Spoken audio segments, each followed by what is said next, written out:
Hello, I'm Chris, and welcome to London. But before we move from Big Ben to the London Eye, I need to send a tweet. Only a few years ago, a tweet was something only birds did. Now everybody's tweeting, often using text speak or emoticons. But the inventiveness of the English language is nothing new. It has been evolving for over 1600 years. In AD 43, the Romans invaded Britain, conquering the indigenous Celts and taking over most of the country.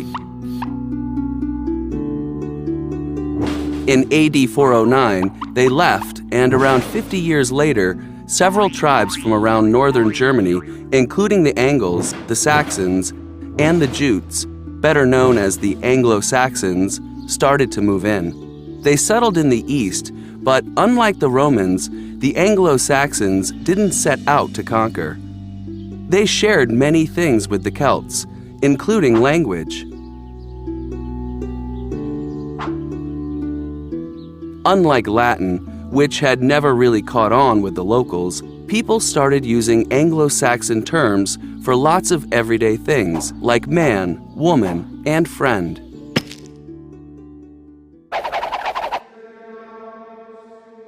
But then Latin made a comeback. This time, it didn't arrive with Roman soldiers, it arrived with Christian monks.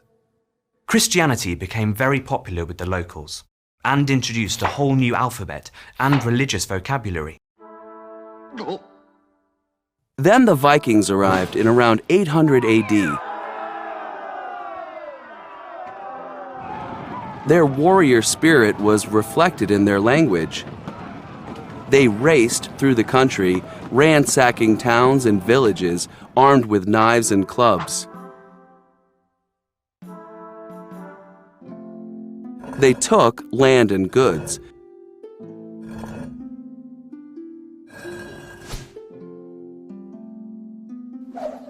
But they gave English around 2,000 words.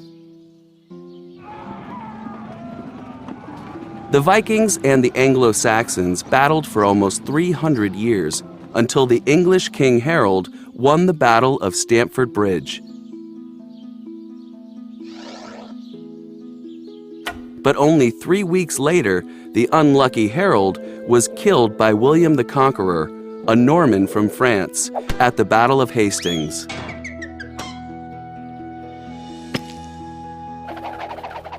William became the King of England and started building castles all over the country. French became the language of the wealthy elite. It was the native tongue of all princes, dukes, barons, and dames. But English remained the language of the peasants. Farmers herded cows and sheep, which were Anglo-Saxon words, but the nobility ate beef and mutton, which were French words. Over the next 300 years, the two languages mixed until English eventually won out. Albeit with 10,000 new words from the French.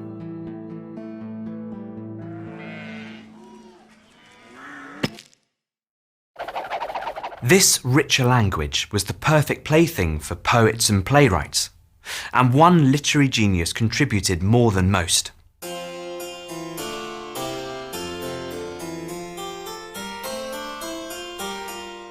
William Shakespeare wrote 38 plays and 150 poems. He also coined around 2,000 new words, and his turn of phrase transformed the entire language.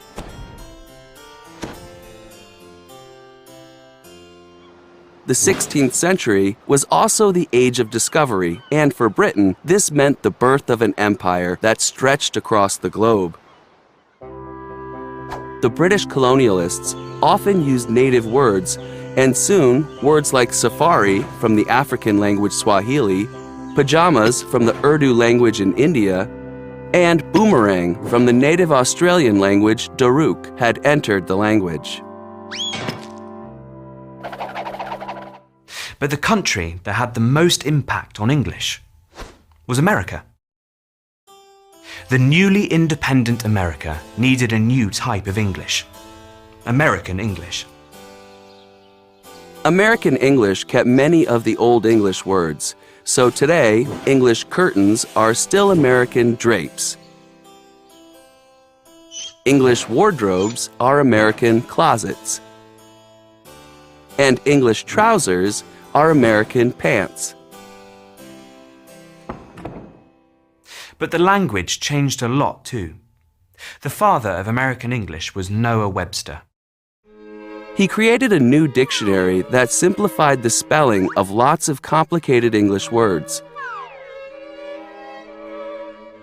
He also introduced uniquely American words like squash, chowder, and skunk. By the 20th century, there were two main types of English: British English and American English. But throughout the 20th century, both continued to change and borrow from one another, especially with the invention of computers and the internet. Suddenly, we needed new words to describe our blogs, posts, and of course, tweet. Today, English is truly global.